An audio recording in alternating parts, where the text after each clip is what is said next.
let's dive right in. Quick history lesson. I don't know if you knew this or not, but prior to the 1950s, black Americans had different laws, rules, and choices, lack of choices that they had than they do today, or than everybody else did at the time. You see, in 1868, blacks were freed. Up until that point, the majority of blacks were slaves, millions of slaves in America. And in 1868, that all changed. The blacks were freed and they were considered to be protected by the laws of the land, the same as anybody else. Now, go forward another 32 years. In 1896, there was a court case called Plessy versus Ferguson. And this court case ultimately determined that, yes, blacks were equal, however, they should be separate. That blacks and whites should be separate. It was illegal for a black man and a white woman, or vice versa, to get married. It was illegal for them to go to schools or travel together or anything like that. This is 30 years after blacks were freed from slavery here in America.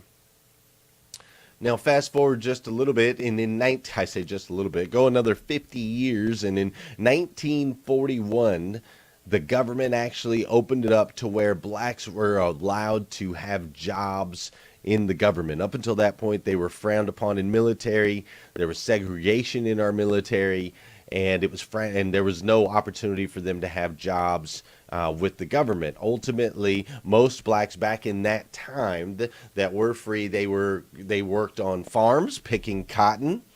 Shocker, right? They worked on farms or factories, low-paying factory jobs.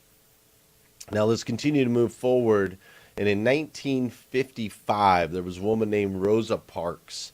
And Rosa Parks was sitting on the segregated part of the bus, the back of the bus that was segregated, where she was supposed to be sitting.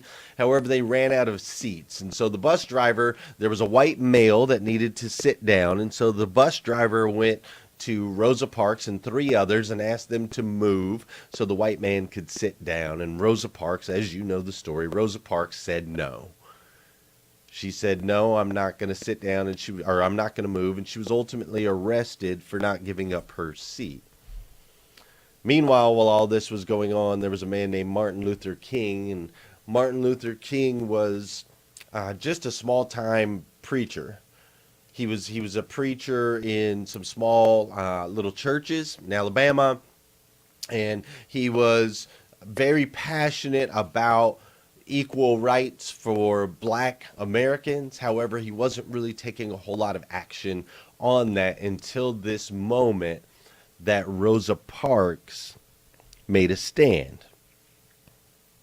Now, after Rosa Parks made a stand, it got the attention of Martin Luther King, and Martin Luther King was like, hold up, this is wrong, this is not okay, and he had a choice that he could make. He could stand comfortably in his small little church, in his small little town, and he could defend his position on how blacks should be equal to whites, or his other choice was to attack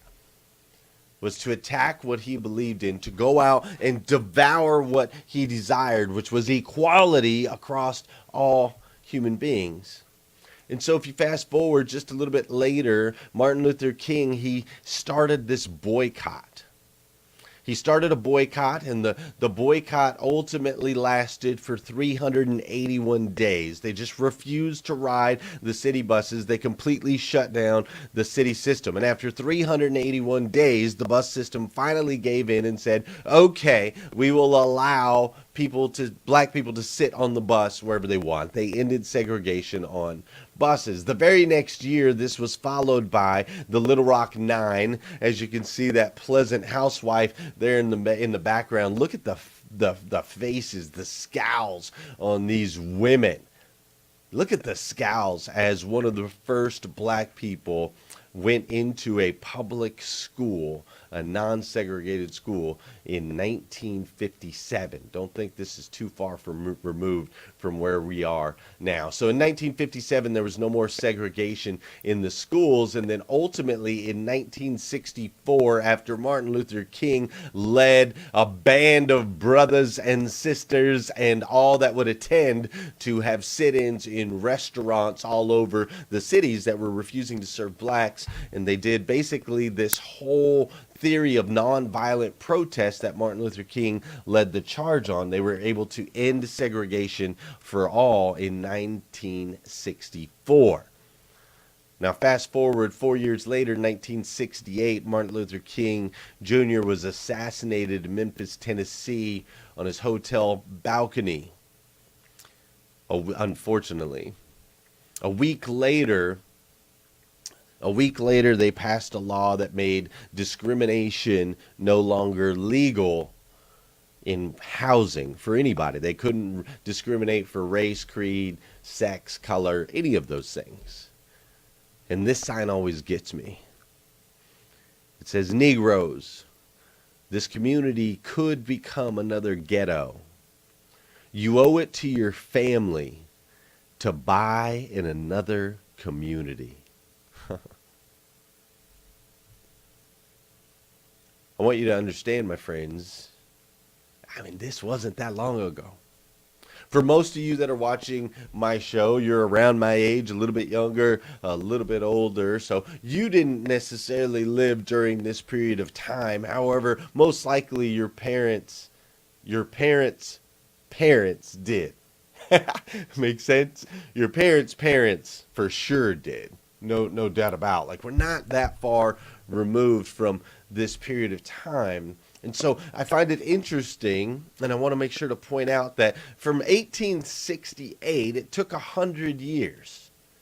Look at that. From 1868 to 1968, when Martin Luther King was killed, and a week later, ultimately, they opened up housing for all. So it took 100 years for these changes to take place. Things take a long time.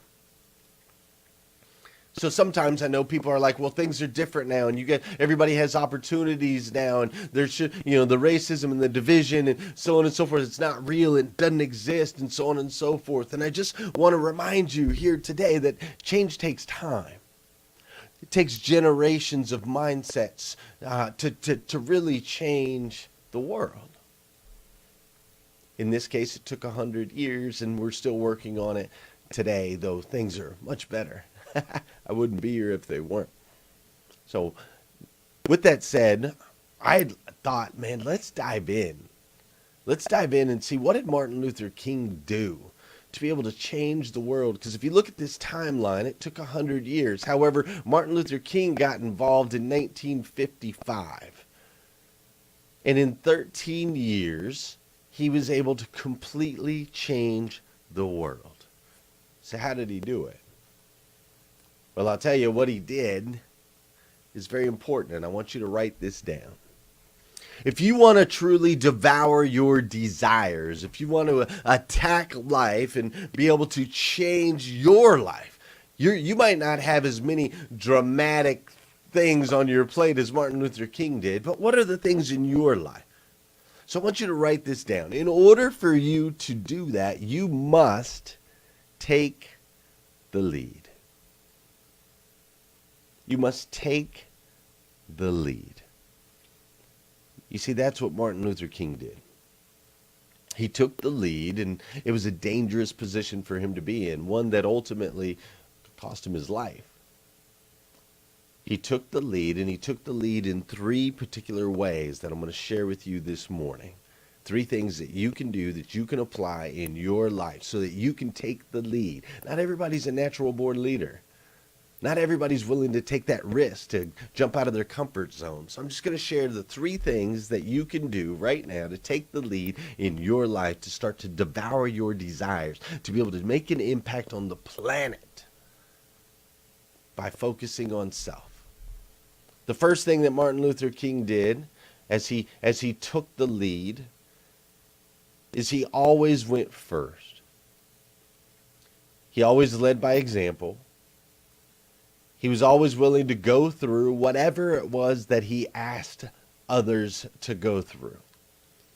You see, in order for you to take the lead, in order for you to become a respected leader, in order for people to ultimately follow you, you are going to have to. You are going to have to go first. You're going to have to put yourself in a position that's scary, that is uncomfortable, and be willing to do whatever it takes to create the change that you desire. There are so many leaders out there that they're not willing to do it. There are leaders out there that it's snowing outside, there's snow on the cars, so they'll send out their employees to clean off the cars, but they're not willing to go outside themselves. Martin Luther King went to jail tons of times because he stood for what he believed in. He was willing to go first. He was willing to get hurt for what was right for everyone else. He ultimately sacrificed his life. In order for you to take the lead, you're going to have to go first. The second thing I want to share with you is, in order for you to take the lead, you are going to have to invoke emotion. You're going to have to. And the most powerful way to invoke emotion is to share your story, to share why you're so passionate. You see, Martin Luther King Jr., he stood on stages and shared his dreams, his visions, his hopes, his passion. He shared everything. He shared his stories. He shared his life. He shared all that he could share, his children and his wife and his visions for them. You see, he shared his passion to invoke emotion in order for you to take the lead. If you really want to devour your desires, in order for you to take the lead, you have to invoke emotion. You see, we can't do this alone. You can't do this alone. You can't make the changes you want to make in your life all by yourself. You're going to have to share your passion, your dream, your visions. You have to share it with your spouse. You got to share it with your kids. You got to share it passionately and invoke emotion so that when you get down, when you start to drop, there are others there to lift you up, to encourage you, to push you on, to keep you moving forward. And the third thing that you're going to have to do, if you want to take the lead, you want to become a leader, you want to truly devour your desires, you want to make a change in your life and in others, you are going to have to become a student. Martin Luther King was an incredible student. He was always reading. He was always studying. He was always in the Word. He studied the Bible. He studied other texts. He studied. He had to be intelligent. He had to speak intelligently. He had to know exactly what he was talking about. Everything that about his passion, his dream, his vision, everything about civil rights, he knew it. He understood it. He knew the laws. He knew the people. He knew the psychology. He was a student. Listen, my friend, in order for you to take the lead in your life, you must become a student. You must study your craft. You must train. You are not going to learn this stuff by osmosis. You are not going to become a 1%er sitting on the couch thinking it's all just going to come to you one day. Become a student. Listen, if you want to take the lead in your life and truly start to devour your desires, to devour means to attack it hungrily, quickly and eagerly. In order for you to take the lead in your life, you must become a student. You must. I don't know how to get this across. So those are the three things. In order for you to take the lead, you must go first. Be willing to do whatever it takes. You must invoke the emotions of others around you that will follow you and help carry you. You must become a student. You must study and share your story passionately. You must do these things, and then you may be able to tackle your dreams like my man, Martin Luther King Jr.